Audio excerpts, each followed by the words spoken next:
Ook op landgoed de Utrecht vind je nog een historisch meanderende beek, de Reuzel. Het water is mooi helder. Ja, inderdaad. Mooie zandpakketten. Een beetje losse bodem hier. Oh, dat is gewoon een goede plek. Nou, die landgoedeigenaren die waren destijds best wel... tegendraads wil ik niet zeggen, maar ze hadden wel zoiets van... Waterschap de Dommel, jullie willen onze beken kanaliseren net na de oorlog. En wij willen dat die beken op onze landgoederen gewoon oorspronkelijke loop behouden.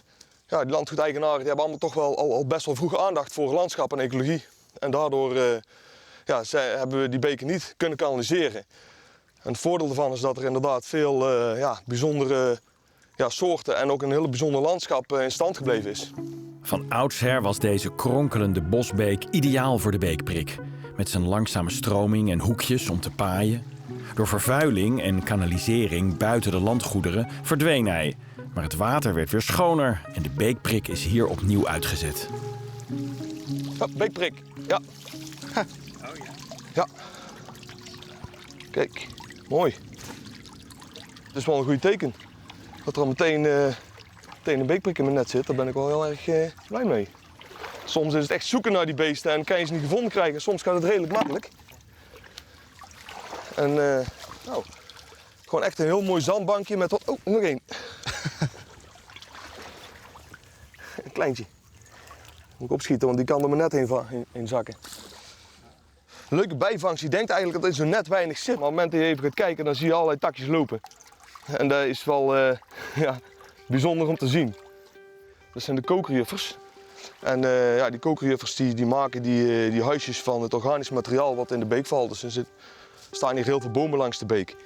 En het bladmateriaal en takjes wat erin valt, dat knippen ze fijn en dan maken ze een huisje van. Het is een soort die onder water kan lijmen.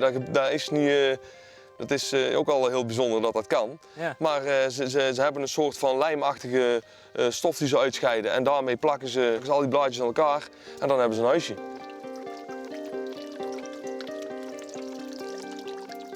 Beekprik? Ja. Oh, mooi.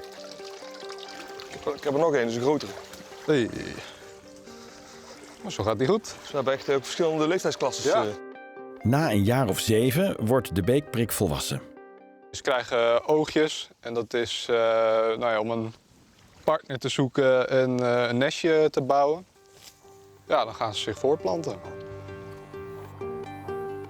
Als je goed kijkt, zie je rond de mond een soort flapjes hangen. En ze steken eigenlijk met hun mondje uit de bodem. En dan vangen ze macrofauna uit de stroming. Dus ze zijn mooi slank en daardoor zijn ze mooi aangepast om goed in de bodem te kunnen boren. En dat is natuurlijk waar ze een groot gedeelte van hun leven doorbrengen.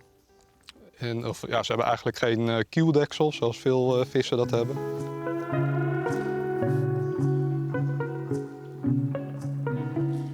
Nog een soort die van dit soort beken houdt, de bosbeekjuffer. Wacht even, ik kan het niet bewegen, hij zit op die camera. Oh, die wordt als territorium gebruikt. Ik durf bijna niet te bewegen nu. Nee.